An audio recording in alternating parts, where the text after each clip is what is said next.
But there were a lot of rumors around his death, right? Because I heard people saying that he's actually dead, and there's high presence of the police. army and the police and whatever, all the security agents on the street of Juba, just to make sure that Bolmel take over peacefully. Welcome to Jimosi podcast. So today we'll be doing a weekly update, and it has been an eventful week. A lot of things happened, and top of the story that we're going to start today is that it was rumored this week that Salva Kiir has kicked the bucket, and that one was initiated, or it was started by a Kenyan Somali named Mohammed Ali Nur. Yeah. Mohammed Ali Nur. Okay. Yeah. So, what do you think of Salva Kiir kicking the bucket? Did he actually kick the bucket? I think these people were assuming that President Kiir died. That is the current president of South Sudan, because he has not made any public appearance. There's not been any live recordings like addressing the nation and stuff. And also recently he has had a lot of health issues. And what wakimwona akitembea, they think he's going to leave us like the next minute or so. But I don't think he's dead. He's still there. It's just that maybe he's kind of having some issues za magonjwa hapa na pale. Lakini, yeah. But how do you think a Kenyan Somali will get that information in Nairobi and started to rumor that the person has kicked the bucket? I don't want to say died. To me, like it seemed weird because this guy, when you go to his timeline on all the social medias, be it on X, which is formerly Twitter, and Facebook or whatever, where he posted his thing. Sometimes he will just post some random things, and he's always posting something. So it's somebody that's growing his social media's account. And it's easy to pick on South Sudan because South Sudan, when it comes to the outsiders, the government has not been seen to be so radical compared with other governments like for Uganda and Rwanda. Yeah, because and they don't take any initiatives to take down anyone who's they just so they just leave it there and let it go by, because kama venye huyu jamaa sasa is said that thing, and the government of South Sudan has not talked to the Kenyan government for him to be arrested and be interrogated as to why he had to start such kind of rumors. And where did he get this information? Who are the people that might be working with him? Where he got the information from the J1? You see there. So to me, and so the Foreign Affairs Ministry came out and issued a statement that Kiir is alive and kicking. He's not kicking any bucket, has claimed. And this is not the first time that it has been said that Kiir has died. In 2016, the same thing was said. And for you to see me when I was said to have been dead is a believing that they know I'm alive. Of course, nobody can come to the media to deny his or her own death. But this is what you have now subjected me to. I am alive and well. And he had to come out and do a tour of Juba, which is the capital of South Sudan, proving to people that he's alive. So when this thing was posted on social media, what I was expecting the following morning is Kiir coming out in his car, and they're running around, and actually, it's crazy. Yeah, you are not the first person to think that. Other people say they should have recorded like a live video and say, I'm still alive, something like that. Shame the devil. Yeah, I was actually about to talk about that letter that was issued by the Ministry of Foreign Affairs, because I feel like it's funny that the Ministry of Information did not say anything about that. Yet MML ndio anakuanga mtu wa kunini to address some of those issues most of the time. I think it's because it was the person that started the whole rumor was from a different country. Okay. So they let the Ministry of Foreign Affairs do that. Okay. If it was an internal issue, I'm pretty sure Makwendwe would have come out. Been the first person to come and clear the position. Yeah. Actually, President Kiir came out like 2 days ago to address the nation about the 16th May. Is it 16th May? There's a video. Yeah, of him celebrating the 42nd anniversary of the 16th May, which is when, is it Anyanya 1? SPLA uprising. That took place in 1983. So those who were born around that time are now 42 years old, senior youth. Yeah. So, but looking at this whole thing of Salva Kiir kicking the bucket, Salva Kiir is how old? Is 70-something, right? Yes. 72 based on the last information that we check. Okay. And will he die? Yes, he will die. Everybody will die. And our country will move on. He's 73. He was born on 13th of September 1951. 1951, yeah, according to Wikipedia. Yeah, so it's likely 74. So he will die like other people died, and the country will continue anyway. People will mourn. Garang Mabio died. People mourn for a number of days. People move on. It took over. People are now worried that if he died, what will happen? He will also die. Someone will come over, and everybody else will die. Don't put it too much into your heart that Salva Kiir is dying. There should be a big issue, and everybody will die, even including Riek Machar, because when I saw the whole thing, the people that were so happy about it were certain individuals from a certain tribe in South Sudan. It seemed they were thinking that a person they considered their enemy has finally died. And you know, there's always a tribal war there. People saying, oh, Salva Kiir will not die before Riek Machar, or something like that. Stories that doesn't add up, but it's the Ali Nur guy that started the whole thing. He should have not started that. I know. It's not good like to wish death on anyone, but what we know is that everyone has their own day of when to kick the bucket, right?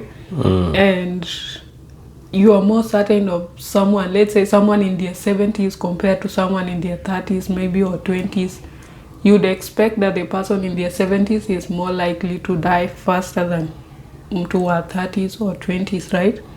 Except if you endanger yourself, like in terms of driving or just ending up in like a bad situation that probably you weren't expecting. But the rule of the nature is the older you go, the sooner you if you hold all the factors constant except the aging, then a person older is likely to reach the maximum where your body parts stop functioning. But with other function here and there, accident, fighting, even a 1-year-old can die before a 90-year-old. So but when all the factors are constant, and it's only the age that is being used to determine, an older person will definitely die. Because like seriously, how many more years do you think someone in their 70s still has to live? Even if they are very healthy. Probably 14 years. Pope Francis died at 88. So it's just 14 years away from his master. Anyway, it might live up to 110 if that's the case, but everybody will die, and everybody will die at their own time. But it was not a good thing for Ali Nur to say such kind of things. You don't just say such things for like a leader. That's someone with a very top position in the country. And the influence, and it comes with a lot of implication at the same time of what can happen if there death in a country where people have not really organized themselves properly. Yeah, it can be a big issue, but disastrous. yes, but there were a lot of rumors around his death, right? Because I heard people saying that he's actually dead, and there's high presence of the army and the police and whatever, all the security agents on the street of Juba, just to make sure that Bolmel take over peacefully.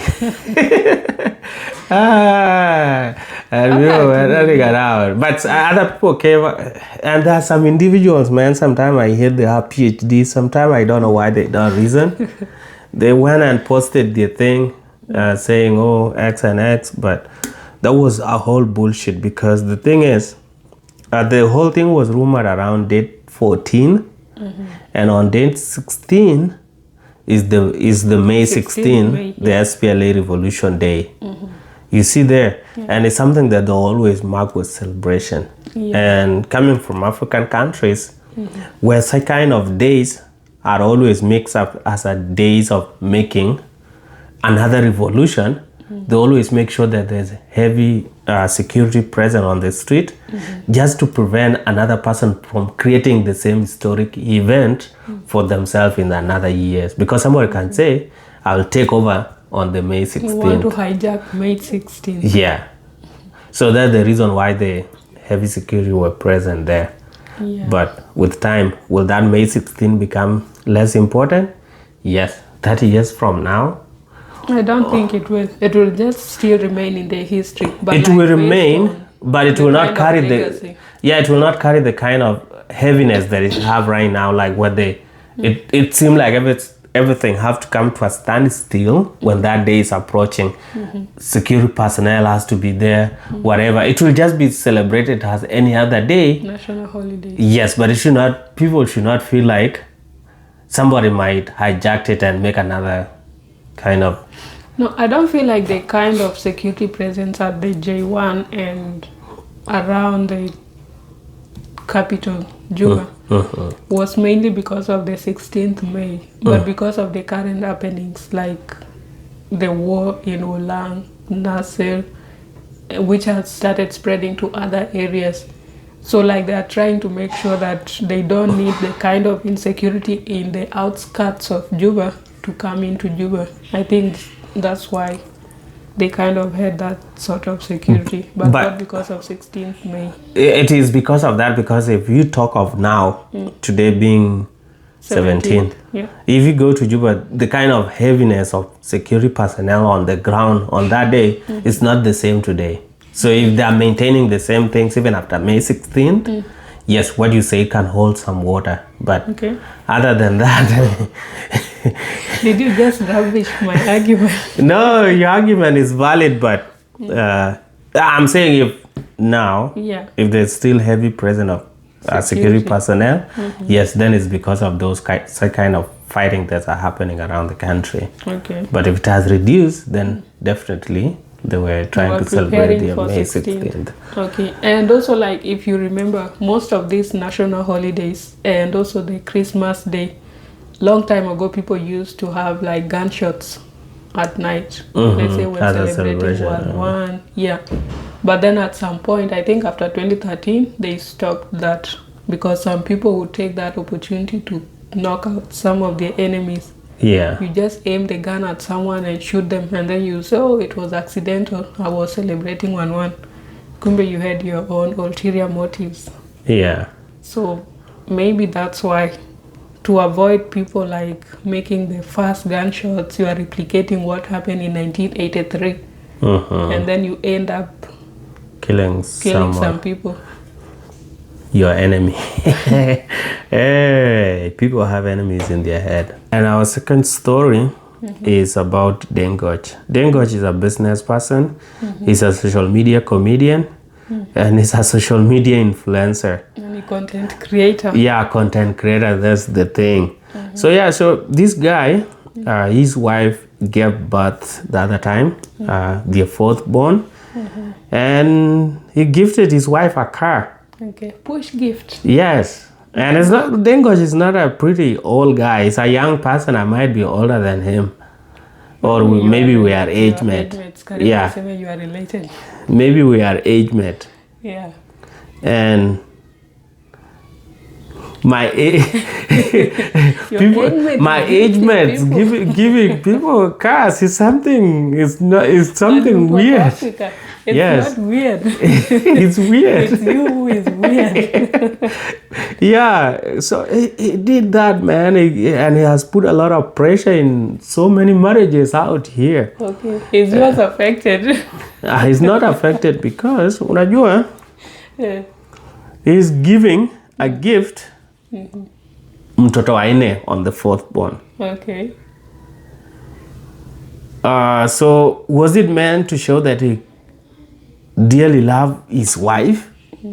Or is it that he just got money now that he's appreciating his wife? Because the first 3 kids, nothing was given.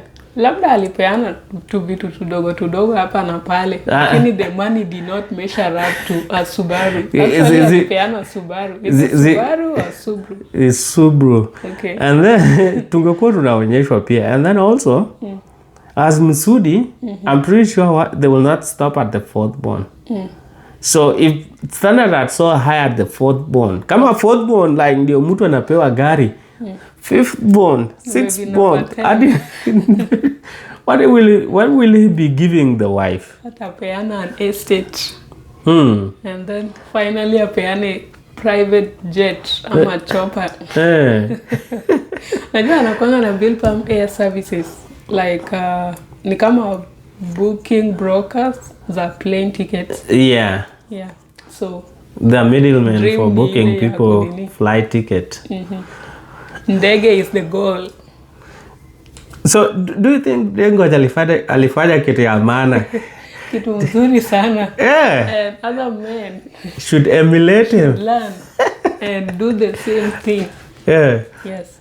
I feel like ilikuwa a good thing. Like as much as hapo awali uliuliza if like why is it that he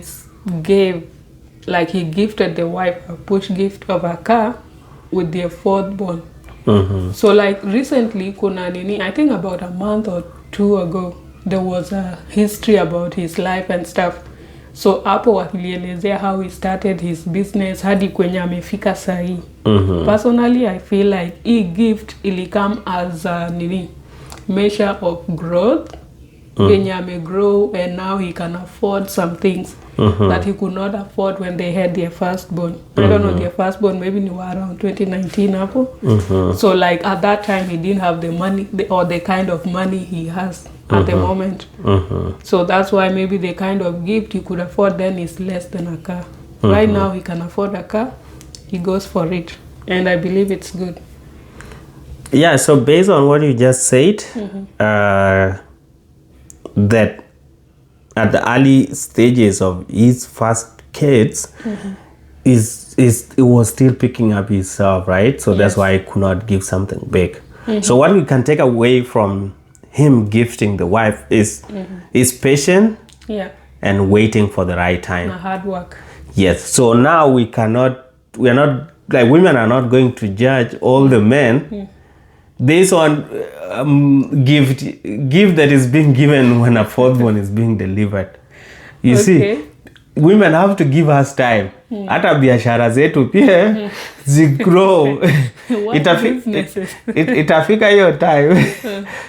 Itafika hiyo time yenye hata vitu zetu pia zitakuwa zimegrow, and then we will also gift our wives, and then we will now tell them, yeah, ni time tu ndio ilikuwa bado, so you cannot awezi ukatupimisha based on his timeline. Yes, it's a good thing that he has done it, but again, these other men that have not gifted their wives are still building themselves, right? So our women should relax. Their time is coming. Ni ma V8 tu ndio watapewa, si Subaru. Range Rover. Yes. Is Range Rover a really good car? I don't know. Mimi napenda tu magari kubwa. I don't like sedan. Napenda tu ma SUVs. Kuendelea. SUVs and above. I think it's because of the size of the boot and the shape of the boot. Ndio spendangi kila I don't like it. Napendanga kila Volvo. Okay. Yeah. Yeah, you just need prayers to keep praying so that your husband can get more money. Prayers do things. You have to work. Unajua ni kama nini. Hiyo ndio shida yenye tuko nayo as Africans. You think you'll pray the whole day. On Sunday unaenda church unaomba. On Monday sijui kuna some church activities unaenda unazifanya. And you end up not working on yourself. So, and at the end of the day, maybe kuna mtu somewhere mwenye ana work and then on Sunday anaenda church anaomba. Ama ni mtu wa mosque anaenda mosque kuomba on Fridays. But they are working on regular days. The two of you hamtakuwa on the same page. The person who's working and praying will be getting things. And then you start thinking, oh, I know well, it's not well. Someone is working hard and smart. But you are just praying and hoping that things would be okay. Doesn't work like that. Yeah, but even in the same Bible, they say faith without action is dead. Yes. So, that being said, so as you pray, you need to put in some work. But again, unajua history ya prayers, watu wa Waislamu and wa Kristo and Christian take it so dear to their heart, thinking that because of that their prayers is the thing that always let things work. No, there are countries where people don't pray to anybody. And things are moving in that countries. They have not stopped because people don't pray. Yeah, places like China, right? Yes, and they're way ahead of other people. So history ya religion, I don't want to go into it so much. Lakini ni tafakari ya babu. No, I feel like kuna a lot of brainwashing when it comes to religion. Yeah, I will not go into it today because it's a very big story. Yes, Wakristo watanichukia. Yeah, but like I don't need to pray. I need to not like sitaki kuomba, nitaomba, but I do my part and you also do your part. Si ati unakaa tu chini Nyandi ananiombea vitu zangu zijipe. And then unasikianga hiyo praise. Gani? Nitaomba Mungu akupatie, like when you give somebody something, then wanasema eti wataomba Mungu akupatie more huyo mwenye umempatia. Like where the gifter. Yes, that they will pray for me. Nipate more kuendelea kuwapatia. Yeah. Umeelewa? Then nimekupatia. Wewe like your response to it kusema Jimagai nitakuombea uendelee kupata more. Ndio uzidi kupatia watu. Why do you pray for me nipate ndio nikupe? Why don't you pray for yourself hata wewe upate isikwe ni mimi ndio nakupea? Si ndio tunasema prayers don't work by themselves. They work in isolation. Si maombi na si uchawi, ni hard work. You work and pray and then do good. Yeah. Okay, so now back to history ya Deng Goch. Unajua Deng Goch alikuwa na gari like prior to hiyo kitu yenye amepatia bibi. Unaona? So sasa atakuwa na bibi, atakuwa na gari na bibi na gari. Insurance, whatever. But again, unajua when you are new to these things, hizi vitu you can just take them as a face value, even like when unajua kuna gari za vipindi. Then you go hire a car, unaidecorate. Akukuwa na license plate kwa hiyo gari. If you go back and ayukuwa na license plate. Ayukuwa na license plate na writing on it. Something like that. Unaona? Yes. And it's expensive to maintain a car. And maintaining 2 cars itakuwa expensive. Unaona? Hata kama biashara yake ina peak, if I were him, the only thing that I can do, either our old car, we trade it off, we get this new car yenye nimepatia bibi, and then sasa hiyo ndio tukue tunaitumia so that we cut on our expenses, biashara igrow kwanza.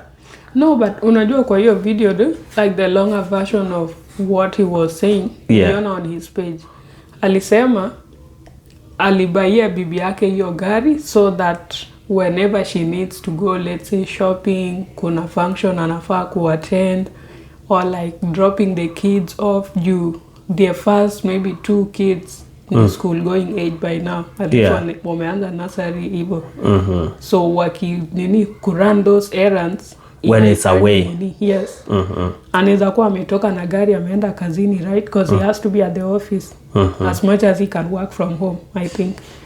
Juu ako na employees in different locations. Okay. But still, if ametoka na gari, then na bibi anafaa kuenda nje or wants to do something, it's hectic to travel na matatu with, let's say, 3 to 4 kids who are like under 6 years. Hiyo ni kazi ngumu. So you can just put them inside their car seats and drive with them if you know how to drive. Unajua hizo ni mashida za matajiri. Because I know people when you want to travel with 8 kids kwa hiyo matatu yenye unasema travel with 3 kids is a problem. Hizo ni mashida za matajiri. And the thing is, unajua them living in Nakuru penye kuna Wasudi. Wako Nakuru ama Nairobi? I feel like wako Nai. Okay, whatever. So wherever they are, I thought that they were at Nakuru, but hata be it Nairobi, unajua Wasudi wanapendanga kuishi kwa vikundi, like in groups. So hiyo kitu yenye bibi atataka kuenda, I'm pretty sure kuna penye anaweza acha watoto asiende nao wote, kama ni event yenye inamtaka tu yeye mwenyewe. But anyway, it's ni kama anaishi na mother-in-law. Yeah, so it's a personal choice. It's a personal choice. Na kama itabond the relationship because stronger, we are happy and we encourage more men to do the same. To do the same. Jimaga, umesikia hiyo? More men to do the same. Yes, wakifikisha fourth born. Into the Lexus. Fourth born, 3 wako out already. Fourth born any time from. Jimaga. Hey. Yeah. So swali si ati akifikisha fourth born. Swali ni je, by the time fourth born anakuja utakuwa umefika bei ya Lexus. Okay, mbona unapendanga Lexus? Is it the shape unapenda? Shape, I mean shape and design. Shape na design. Lakini hujaiendesha, hujui venye inatumia. Sasa gari nimeendesha ni Kia peke yake. Hata Mazda hukuendesha? No, sikuwa nimejifunza by then. Nilijifunza na Kia. Yeah, but Mazda was written off before nini. Yeah, but they always ask. Umasikia advertisement. Hey girl, Jeep Wrangler, where can we find you? Behind my Lexus. You don't want Jeep Wrangler? I don't like venye inakaa. Like most of the Jeep, their shape si poa vile. Except ile Jeep ya huyo msichana mwenye ana parking hiyo ya white hapo nje. Ni hiyo ndio Wrangler. Oh, serious? Yeah. I thought the kale flat huko nyuma. Flat huko nyuma. Unamaanisha Jeep Cherokee? Oh, you're talking of Jeep Cherokee. Okay. Yeah, hiyo ndio kenye unasema unapenda. Yeah, Jeep Wrangler hiyo yenye inakaa square. Oh, okay. Mimi sipendi hiyo. Mimi napenda hiyo gari. Anyway, in wishes or horses, even beggars who ride them. Itakuwa na chopa.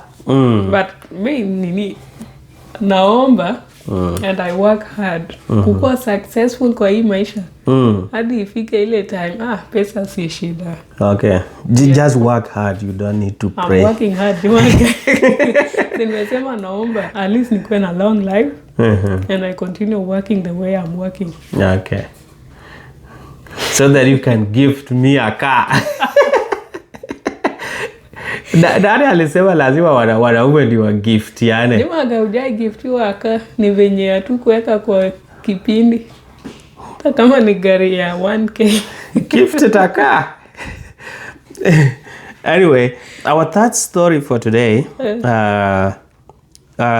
I think it was 4 days ago. Okay. There was a Pojulu, or is it Pojulu? Pojulu cultural event that took place in Juba, and it costed them $18,000. It was an eventful day for I think it was for 3 days. Okay. And it was from the 10th to the 12th of. Yeah. Was it May? I'm not so specific about the days. Yeah. But based on the video that I saw and the way that people were enjoying themselves, It was attended by a lot of people, even those that were not Pojulu. Yeah. I think different tribes. It has been in years without like people doing a real cultural event that is that big. And based on the crowd that came, 18,000 would have been easily used there. Yeah, 18,000, I feel like that was cheap actually. Yeah. It's kidogo sana. It's not that much. Yes. And as you know, as usual, unajua, sisi Wasudi, other tribes, unajua when it comes to Equatoria, wako na the small issues pia as Equatoria, the barrier, the whatever. So there's one of the other Equatorian tribe that posted on social media saying that it was a waste of money just to spend 18K on a 3-day event for a community that do not even have any hospital or clinic. In their village. In their capital village, Kajokeji. So they were saying that money should have been directed to building a clinic or that one. I think what you mentioned, shule na hospital. Yeah. In your personal opinion, do you agree na huyu citizen mwenye hataki watu wakue na furaha? I want people to be happy. What do you think? Okay, so before we move on to that question, like ukiona hata hizi vitu za sijui uniform launch nini, I'm very sure we usually spend a lot of money, more than up to 20 to 50K. On the Dinka side. Yes. That's a lot of money and people don't say anything. I've never heard anyone talking of, oh, this money could have been channeled this, as much as a lot of us feel that way. But on this occasion, I feel like the kind of comparison is not really necessary. Maybe unaweza sema next time, instead of doing this, consider building a school na hospital at your place. Or some of those, I'm sure Pojulu wako na big people in the government. Actually, Martin Elia Lomuro ni kama mon Pojulu. Okay. Yeah. So like if such people are there and they know their hometown are in these facilities, then what are some of the agendas you drive in the Senate or at the Parliament to bring development to your people? That's why you're in that position, right? But then if people like, kama watu wa community wamejitolea hiyo pesa ikutoka kwa mfuko ya mtu mmoja, na kuna wenye walitoa pesa nyingi, kuna wenye walitoa kidogo, watu walijienjoy, it's good that they did that.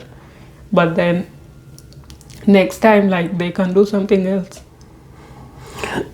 Hospital na schools are important, but still hii enjoyment pia ni poa.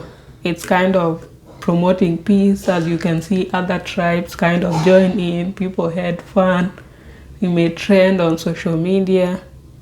Maybe next time if they organize something, they can even do a fundraising during that event, and they are able to raise enough funds to build whatever facilities they don't have at Kajokeji. So you are right.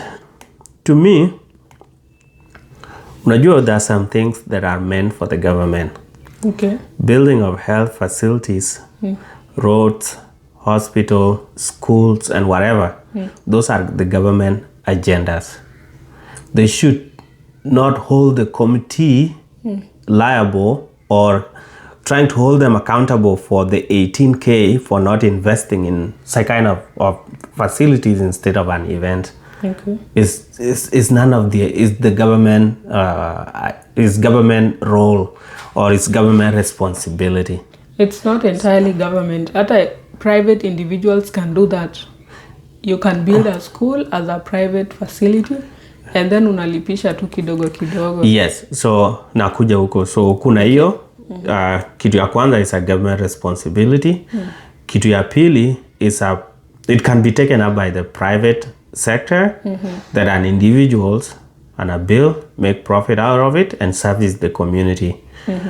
Number 3, unajua, building these structures or hospital or school is not just about the structure that are put in place.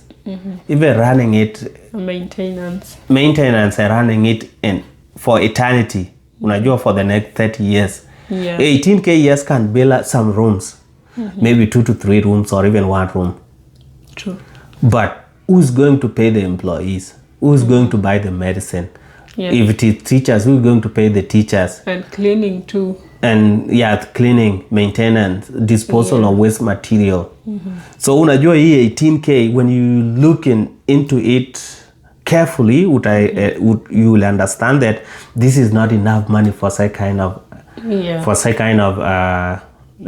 infrastructure that this person was talking about. Yeah, actually 18K inakaa pesa nyingi. Yeah, but if you have ever done construction, then you realize 18K is a small money.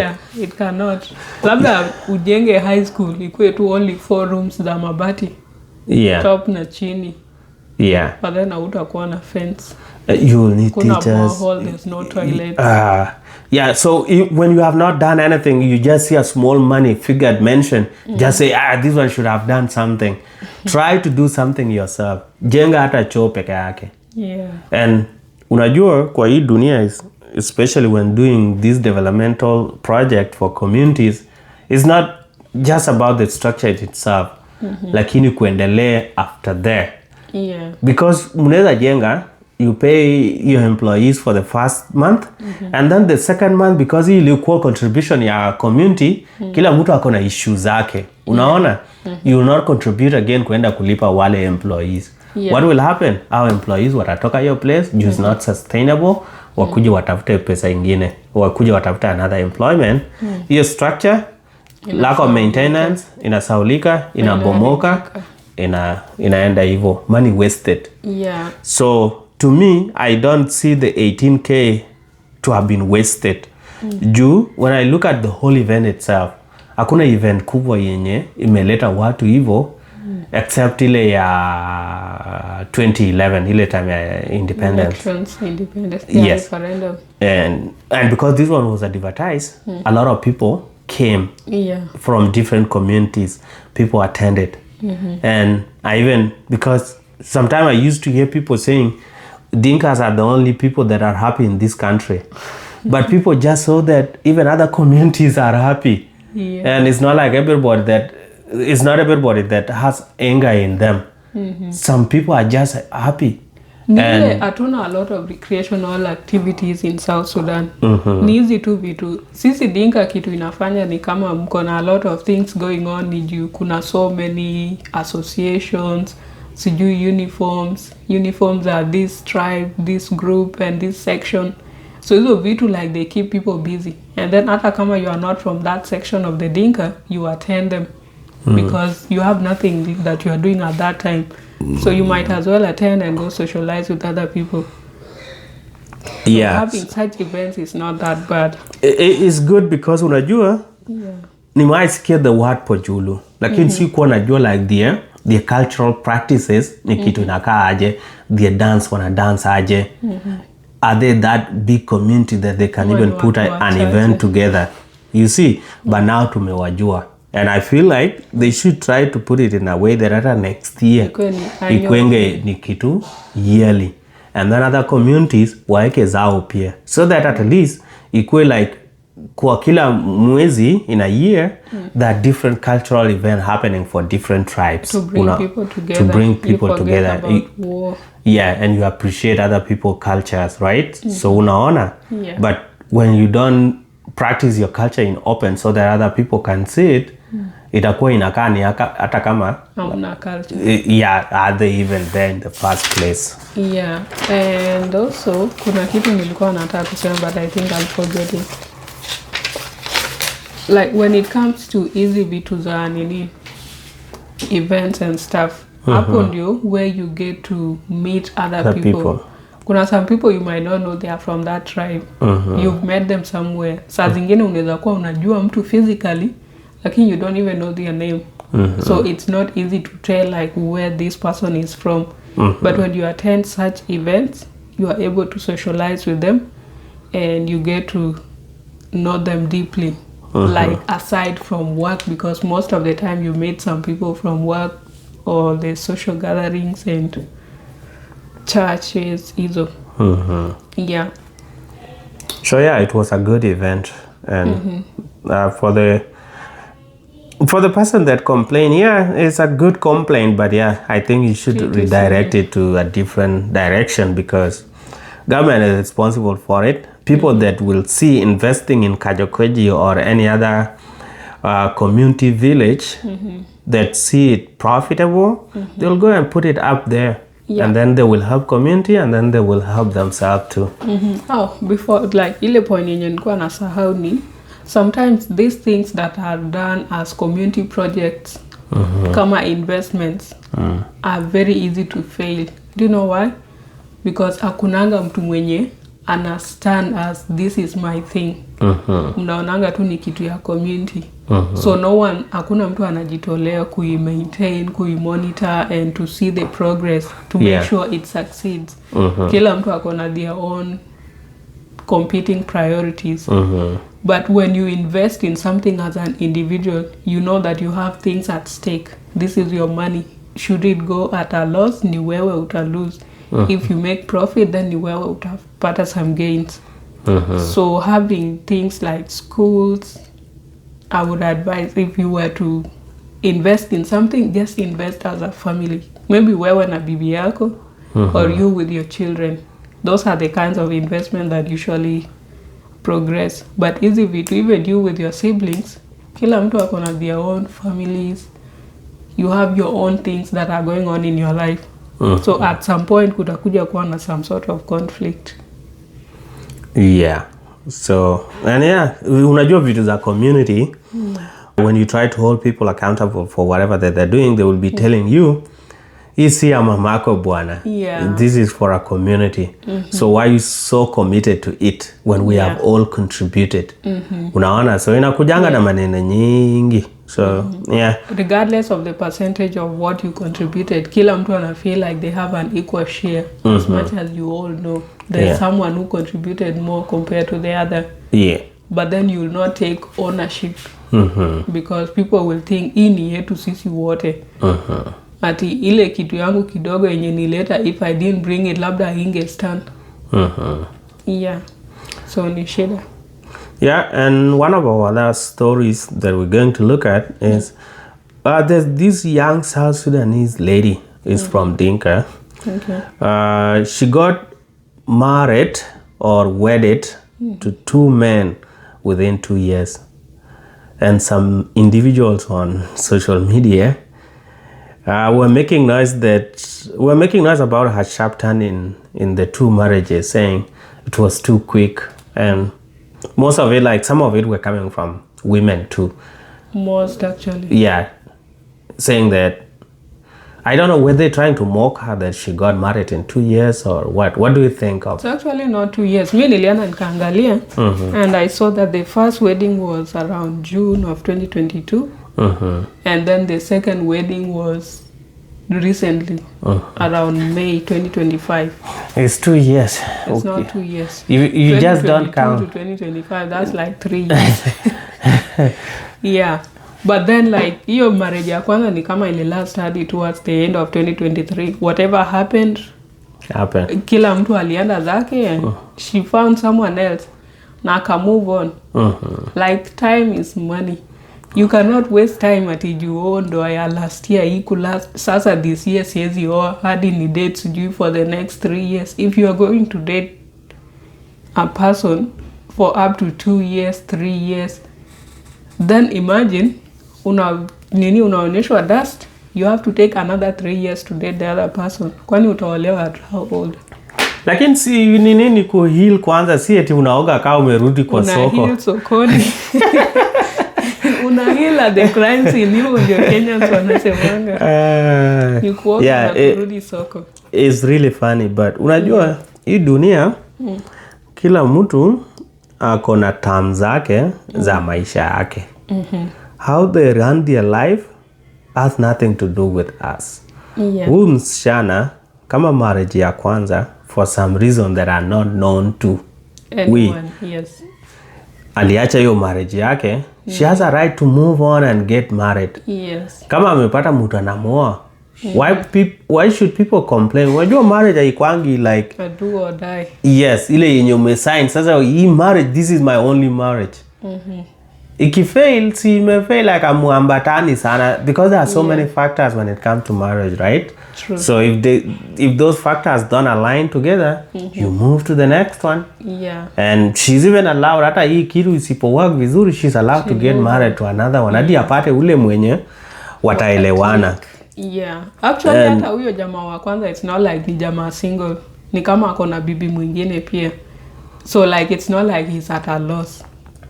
Ni ile hii ndoa haikuwork, you just pack your things, go back to your home. Unapata mtu mwingine mpya anataka kukua serious. It's not like this guy didn't know the girl was married before and then akanini ndoa haikuendelea. So it's something that is open to the public, right? Cause kuna posts za kitambo hata za hiyo ndoa ya kwanza bado ziko on her page. Jamaa amekupata, amekupenda venye uko na ameamua kukua serious with you, then that's your life. Watu waache kupangiana maisha. Yeah, and yeah, hii kitu ni a little bit crazy how people try to kuingia kwa maisha ya watu wengine when life is so complicated. Unajua, let's say huyu msichana based on hizi terms zenye wasudi uset. Let's say angetoka kwa hiyo marriage, akuje waseme at least akae 3 to 4 years before aingie kwa the other one. And then akufe within 3 years. Unaona? Yeah. Ama asipopata mtu. So hii ya maisha nobody knows, and hakuna mtu mwenye ako na ile manual ya life. Sasa hivi this is how life supposed to run, like this, like this. No. Yeah. Kila mtu na terms yake, and if she's happy penye ameenda ni sawa. Yeah. Na huyo wa kwanza, like the first man, it's not like he's complaining. Yeah. They reach an agreement, msichana akarudi kwao, akaanza kudate, another guy got him and got married to her. Yeah. And kuna wasichana wengine hata wajaolewa between hiyo timeline yote na wanaume wako. Yeah. So unaona ni kila mtu venye mna click. You know, sana kwa hizi zetu za Dinkas, I don't know about other tribes of South Sudan, but sisi tunakuanga na multi-dating. One girl anaweza kuwa ana date up to 4 men, and then one guy ana date up to 4 girls, unaona? Alafu at the end of the day, you not marry all of them. Hata ukioa wote, not at once, unaona? Kuna mwenye utachagua from those 4. The same applies to all, like either boys or like men or women. Na maisha inasonga mbele. Ukiachwa unaachika, and then maisha inaendelea. Kuna jamaa mwingine labda hamtakuwa mlikuwa ati mmedate, akuje tu kunyuthi yina, and then ngadi kichinyai pure, she's good, kind, hardworking, hizo. Na anakuoa hivyo, kupendana mtapendania kwa nyumba yenu. And life goes on. That's how hizi vitu zimekuwa zikifanywa. So if mtu ako na bahati yake ya raising its thing, then acha nini, move on na maisha yake. And then if you were to do a study of watu wenye wako kwa ndoa, not everyone is happy. Some people wanakaa kwa hizo ndoa because of finances. You're not able to move out. You are chintan bin milamu. Unaona? Ama stigma ya society. Yes, that kama hii. Divorce. Ama just zile zenye, yani you just feel like with 5 kids naenda kufanya nini huko nje sasa. So unaona, people are staying in marriages not because they are happy ama they are enjoying or the guy is providing. Some men are even cheating na uko na bibi kwa nyumba. Na maisha inaendelea tu, and then bibi hata akifind out polygamy is legal. So mtu tu akiamua analeta mwingine, analeta, wewe unasaulika tu, you just do your things, and then it's up to you, utakaa ama utaenda. Ukienda, is your family able to refund the dowry? Those are some of the things zenye watu consider. In the case of this girl, hawako na mtoto yoyote kwa first marriage, so that was a plus on her side. It was easy to walk out. Yes. Yeah.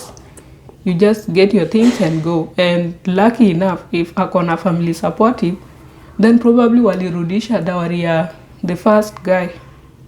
Ama if that was not possible, huyu jamaa wa pili akimooa, that dowry can be used to refund huyo jamaa wa kwanza. That's how it happens in most cases. So like bahati yake tu isinini mtu watu waache kunini. Yeah, it can be taken as something positive there. Yeah. Because unajua in our society, weddings are regarded as something so big and very, yeah.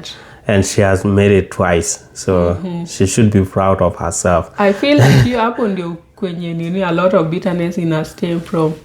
Because unaweza pata labda haujaifanyiwa wedding na ati umeolewa once. And then yeye amefanyiwa wedding twice. Within 2022 and 2025. Then you're like, kwani yako na nini? But it's never that serious. Kila mtu ako na nini yake. Like nobody said wedding ndio inafaa kuwa kitu ya kwanza and then uende uzae. Kuna some people wenye nimeona walipata watoto wakanini hadi shule wakafanya kazi 20 years down the line, like 20th anniversary ama after 10 years ya kukua pamoja wakaamua kufanya wedding. So it's not like ati kuna hii manual sasa you have to do this ndio uende hapa alafu ndio uproceed hivi. Kila mtu aishi tu venye maisha yake inampeleka. And then kuna venye umepanga vitu zako and there's reality. Yeah, it's not like life is not a fairy tale. Yeah, hiyo ni ukweli. And yeah, maybe Amanda has second week in the new marriage and may she enjoy it to the fullest. Yeah, na isipo work out then asisikie vibaya kukaa hapo ndani. Just move. I think maisha isonge. Asha build a thick skin ya walk out of the marriage. Unajua, for the first time before ifanyike ndio una feelingi vibaya. What will society say? How will I feel? How will they take me? Lakini kaisha nini ya kwanza hizo vitu zote zilisemwa and you still continue with your life. Hata hizi zingine zina happen to like nothing has happened. Yeah, so and it's that's crazy. how life should be actually. Like hizi vitu ati unakufa sijui na depression because of kijana wa wenyewe ama juu kuna societal expectation in-law wanakutreat sijui aje. Na society ina expect utulie kwako sijui ufanye nini. Hizo zote ni bullshit. Kama maisha imekataa kunini, move on. Na kila mtu aishi maisha yake. It's not like do or die. Yeah, and yeah, so and one of our last stories that we're going to look at is that in April, mwisho wa April 2025, the Canadian election was just recently concluded, and this was to elect members of parliament. The federal election. Kuna election. Provincial na federal. Canadian election, so it referred to the federal. So to elect members of parliament. And yeah, so it was done and it happened. MPs were elected and one of the MPs elected became a prime minister. Yeah, so what happens is kuna different political parties and then each party has a party leader. The party leader has to be elected as an MP in his or her own constituent. Referred to as riding. Yes. And then the total number of MPs inakwanga 343 nationwide. So out of that, ni 343. And then out of that, the winning party for them to form a majority government, that is 50%. You have to get 50% plus one vote. So 50% of 343 ni around 171. And then plus one, you need to have 172 for a majority elected government. MPs. Yeah. So if you have most MPs elected for your party, then you automatically form the government. Like you become the prime minister, but you have to be elected pia kama MP in your own constituent. Yeah. If none of the parties get more than 50% plus one, then kutakuwa na minority government. Yes, the people with the most MPs that are not even 172 will still form the government, but it will be a minority government Yes. that will need support of other political parties when legislating any legislation in parliament for it to pass any bills. Yes, to vote on the bills that need to be passed at the parliament, but you still form the government. Lakini itakuwa minority. So that means without the support of other people, you are not going to pass any bills. Yeah, so this election was the government that got formed. It's a minority government. Yes. It was around 169, 170. It kept fluctuating between 169 and 170 because of vote recount. And so that's where they are right now. It's a slightly minority government. It was almost a majority, right? Yeah, it was almost. And it was around 48%. Yeah. And the voting process itself. Man, it was so nice. You never felt that this was an election ongoing. People had to go to work. People that were working. And then in the evening, you go to a polling station. You get there. There are not a lot of people. Yeah. You just go make a small line. You get in there. You select whoever that you are selecting, your local MP. Yeah. And then you go out to your car. You drive home. You come and wait for the results. Yeah. Nobody waiting at the polling station for the MPs to be announced. Alafu man, like it took less than 15 minutes. Yeah. Do you know why that happened? Ni juu kuna hiyo early voting. Early voting ilikuwa like, I think from the 18th to around the 22. The polling stations used to open between 9 a.m. and 9 p.m. Yeah. That was, I think, from Friday or Thursday to around Sunday. And then on Monday, sasa ndio ilikuwa the election date, which was on day 28. Na hiyo kitu ilinibamba aje. And there are also a lot of polling stations, right? So people are not crowded in one place. Yeah. Kama kwenye tulienda, there were two of them like less than 2 minutes walk from each other. You just drive in, unachukua tu your ID na voter's card, alafu unaingia ndani. Kuna some screening hapo kwa entrance. And then unaambiwa pale ndio kwenye unafaa kuvote. Yeah. Your voter's card inaonyesha like uko kwenye unavote, like the box yenye unaenda kunini your ballot hapo ndani. Na kuna mtu hapo kwa ballot. Yeah. Anakuambia what you are supposed to do, like this is the ballot. How go hapo nyuma, mark one person, and then unakuja anakunini, alafu anakuambia put it hapo ndani. And then you go out. Yeah. Mi hiyo kitu ilikuwa, I was just comparing it in my mind with zile elections za Kenya. Naamka usiku. Hakuna kazi saa hizo. Ni kwenda tu ku line up kwa some polling stations mashule. Just to vote for so many people. This one is just voting for only one person. MP. Na kila mtu in the entire country, everybody is voting for an MP. Yes. And then hakuna party president. hakuna president, no prime minister position. Ni MP. Yes. And then ile party yenye itakuwa na most MPs, like we said earlier, ndio itaform the government. Wao ndio wamewin. And then the party leader, you also ni MP, ndio anakuwa the prime minister of the country. Yeah. Alafu maisha inaendelea.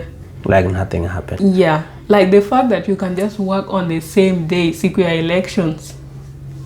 There's nothing as good yenye utai experience kama hiyo. Alafu ati the following day munaenda kazini. And nobody talk about politics. People are just doing their own thing. Mara ya kwanza I think ilikuwa around 2020, right? Was it 2020 ama 2019? Ile elections ya last time. No, the federal elections. I think ilikuwa around 2020. Nilienda kazini the following day and then I'm like, watu wanaenda kuongea stories za elections. Hakuna kitu. Unaenda class, people are just taking notes. Your lectures zinaendelea tu kama kawa. Unless kama ni kitu kama political science class, ndio muta discuss something politics, but otherwise maisha tu nini, people go on ni kama hakuna kitu imefanyika. But zile za Africa, mutangoja results for a week na fear mongering kila mahali. Unaenda tu kwa mama wa mboga, ni elections ndio watu wanaongelelea.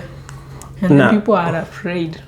Na MPs hapa hakuna pesa yenye wanapewa for them to benefit constituency developments. Yeah, kama our local MP mwenye tulimvotia for, it's not like somebody that will be given money and be promising us, I'll build this road. No, the roads belong to the main government. It will be done regardless of. Kazi yao ni huko tu in the to support the legislation that are being passed. They don't do anything in community. Na kuna corruption. Ati umepatikana kwa scandals, sijui you are supposed to provide manure, sijui kuuza mahindi wapi. Yeah. It was a mind changing. But the other thing that I observed is that when you see people, because like you don't see people campaigning that much, that the MP has come and holding a big rally to rally people behind him to vote for him. Hakuna, lakini ukiona huyo mwenye ameenda nje anajidivatize jina yake, jo huyo mtu ako hatarini. I don't like how they do survey, hadi wanajua kitu watu wanasema kwa manyumba. So and so anaanguka ni nani anachaguliwa. So ule mwenye anakaa kupoteza, you get like they are campaigning, watu wa campaign wake are holding his card all over karibu na barabara kuonyesha watu, and it was just like for 2 days. And then people voted and the person got defeated too. Like watu wameamua kuamua hata upige kelele gari kwa barabara. It was crazy. It's not like yo Africa. Unajua hapo ndio where corruption comes in, right? Hapa people know what they want. And then let's say for example umewai hold these public offices and they didn't see any impact. Hakuna zile bills zenye uliintroduce za maana ama like kuna some things, let's say for example if you are working on a visa alafu ikue denied or something like that, you can call your MP, right? And then they can look at expediting the process kama ni kitu serious sana. So hizo vitu, those are some of the things that these MPs usually handle, plus other things. Yeah, they look at it in this way, like kama wewe ni mtu umequalify based on all the factors considered, you should have not been denied that visa because you like, especially income and all that kind of things. And you have not run into any laws with anything. Then they send a letter and then they talk with somebody, and because they have given that assurance that hata wewe unajulikana na local MP, hata huyo mtu mwenye anapewa visa akikuja hapa hata kuja ukataa, because you have involved a local MP, and it goes to the parliament or if it get hurt somewhere, it can cost them the opposition. So like they actually do things that will touch your life, either upper or like in one way or the other. But see ati they have to give you money sasa ndio uwapende uwavotie. You vote for them based on what they bring to the table. Hivyo ndio nini system ya hapa iko. Lakini ile ya Africa ati so mbili. But do you think hapa, do people vote for the party or for the party leader? I feel like for the party. And then it also depends with the popularity of the party leader. Yeah, so there are two ways. When all the party leaders are almost equal, then people vote for a party. There's a party that some people hold in their heart that in party yangu. But let's say for example kama ye America, the Republicans na Democrats. Kuna specific individuals wenye ni die hard fans wa specific party, and then ile ingine. So the same with Canada, kuna different parties, and then kuna watu who align with specific parties based on their values and what they bring to the table and that. Because like hapa, people that do campaign is the party leaders. They go around the country selling the agendas of what they will do if their party is elected to form the government, so that they become the prime minister. They let people know, this is what I will do, this is what I will do. So it's more like people are voting for a party leader and the party. That's what happens most of the time. Because it's rare for an MP to come out like an independent candidate. And talk of what they will do. Because they actually don't do much, right? Awana zile specific budget kama yenye tulisema like constituency development and nini. And I feel like the reason why they don't do that, they don't want to contradict the party leader. Okay. And they don't want to contradict the party agenda. So let the party leader sell out the policies that they are going to implement if they are elected. Lakini unajua, if everybody is allowed to talk of what they will do as Jimosi, utaanza kutusi your opponent because you take it more personal. Unaeka mitego kila mahali. Unaanza kuweka more personal, sasa hadi unaacha party kando, and then you campaign a little bit of hadi una get personal with your opponent and such kind of things. So our MP never, like the MP of the area where we live, never came out to say vote for me, vote for me. It was about the party leader, vote for my MPs. This is what we're going to do. Yeah, and then ukienda on the website ya Elections Canada, alafu uweke your location, like your riding, kuna different constituencies, right? Kila party iko na their own candidate for that riding. So whoever is the candidate, walikuwa waneka their website where you can read about the person, what they have done in the past, maybe their educational background, their career, hizo vitu. So that's where you get to know about them, and also on the social media, like based on what their fans are posting, or people that align with them, ama wenye wanawajua based on either wamewai work now or something like that. So and even the flyers that they distribute to houses. Yes. What they write there is the party policies. Agenda, yes, that's what they write there. Then they just put the picture. Picture yako. Yeah, they don't add anything extra, more personal or It's really eye-opening. Like, I'm just wishing Africa tutafika hiyo level ya democracy, whereby hakuna kitu kama kuiba votes, and then the kind of efficiency pia, because on the election day kama ulilala past midnight you could see like the final results, because zilikuwa zina come in live, people are voting and then they are being counted. Alafu by the following day I think the results were already out by around 4 a.m. Yeah, so like the following morning ukiamka napata results ziko open, and then kila mtu ana accept mwenye amewin kwa hiyo constituency ama the riding, na maisha inasonga mbele. Zile za Afrika, nimeibiwa votes, nimeibiwa votes. Sijui nini ilifanyika, hakuna network. You're like, people go into politics to go make money because that money that are given to people to go and do certain thing wanaiba.